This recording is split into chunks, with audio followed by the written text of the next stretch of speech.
આજે આપણે ધોરણ 10 વિષય ગણિત ચેપ્ટર નંબર 5 સમાંતર શ્રેણી એમાં ઉદાહરણ નંબર 14 જોવાનું છે, જેમાં સરવાળો શોધો. કહી દીધું કે આપણે સરવાળો મેળવવાનો છે, પણ કઈ રીતે? તો કે જો પહેલો દાખલો, પ્રથમ 1000 ધન પૂર્ણાંક સંખ્યાઓ.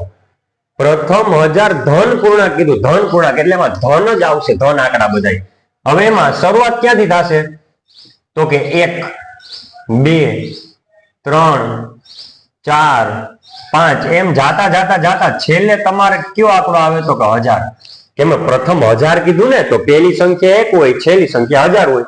હવે આમાંથી તમને મળે શું? તો કે પ્રથમ પદ મળે. પ્રથમ પદ આપણને મળે 1. પહેલું પદ છે 1.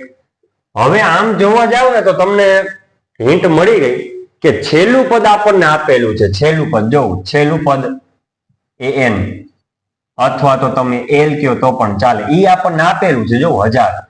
એટલે આપણે મોટું સૂત્ર નહીં લાગે, આપણે કયું સૂત્ર લાગશે? નાનું સૂત્ર.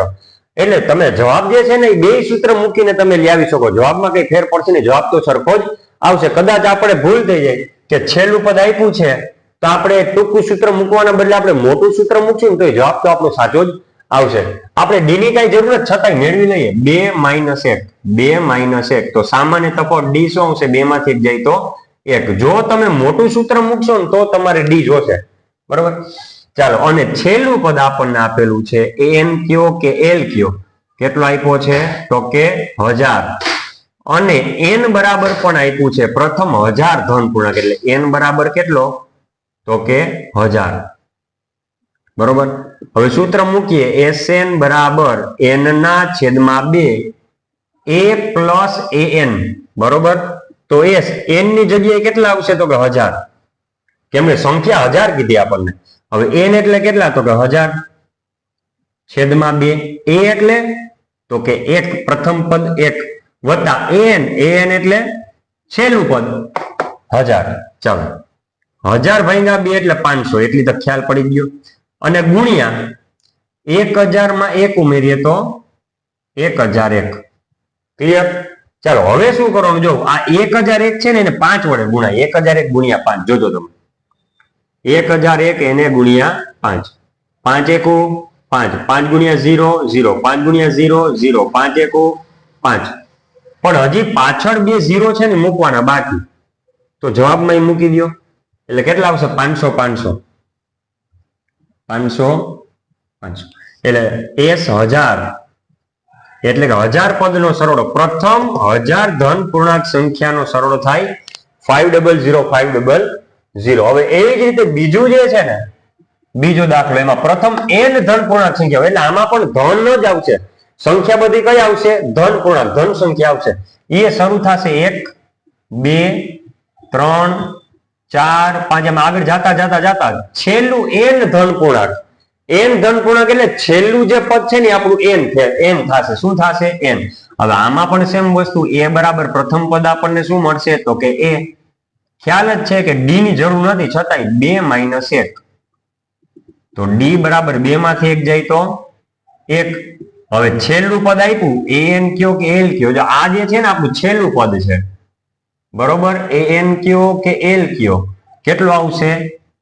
n. કેમ કે મને છેલ્લું પદ જે છે ને n આપેલું છે. હવે સરવાળો મેળવવાનું છે. સરવાળાનું સૂત્ર મૂકીએ. SN બરાબર n ના છેદમાં 2 કૌંસમાં a પ્લસ n. ટૂંકું સૂત્ર આવશે. શા માટે? તો કે મને છેલ્લું પદ આપેલું. છેલ્લું પદ આપેલું હોય તો આપણે ટૂંકું સૂત્ર મૂકવાનું. હવે n એટલે ખબર નથી, એમને એમ રાખો. SN બરાબર n એટલે નથી ખબર, છેદમાં 2. a એટલે પ્રથમ પદ 1 વત્તા an. an એટલે છેલ્લું પદ આપણને આપેલું છે n. એટલે કે SN બરાબર, તમે હવે સરખી રીતે લખો તો આમ લખી શકો. n કૌંસમાં 1 વત્તા n છેદમાં 2. આ તમારો જવાબ થઈ ગયો. આ રીતે લખો તો પણ ચાલે, અથવા તો SN બરાબર n. હવે 1 વત્તા n લખો કે n વત્તા 1 લખો, બધું સરખું જ થાય ને છેદમાં 2. આ જે છે ને તમને સૂત્ર મળી ગયું. જાઓ, સૂત્ર એ કહી શકો. પ્રથમ n ધન પૂર્ણાંક સંખ્યાઓ શોધવાનું, પ્રથમ n ધન પૂર્ણાંક સંખ્યાનો સરવાળો શોધવાનું સૂત્ર. એટલે SN બરાબર n કૌંસમાં n વત્તા 1 છેદમાં 2 એટલે સૂત્ર તરીકે પણ આગળ ક્યાંય આપણે MCQ માં જરૂર પડે ને તો આપણે લઈ શકીએ. શું તો કે પ્રથમ n ધન પૂર્ણાંક સંખ્યાઓનો સરવાળો શોધવાનું સૂત્ર કીધું Sn બરાબર n કૌંસમાં n+1 છેદમાં 2. ક્લિયર? ચાલો તો આમાં જવાબ સોરી આપણે દાખલામાં ખાલી ફરક એટલો હતો કે અહીં છેલ્લું પદ 1000 આપેલું હતું, અહીંયા છેલ્લું પદ n આપેલું હતું એટલે અહીં છેલ્લું પદ આપણે 1000 મૂક્યું, અહીંયા આપણે છેલ્લું પદ n મૂક્યું તો આપણને જવાબ મળી ગયો. ચાલો તો આપણે ઉદાહરણ નંબર 14 જે છે અહીંયા પૂરું કરીએ છીએ.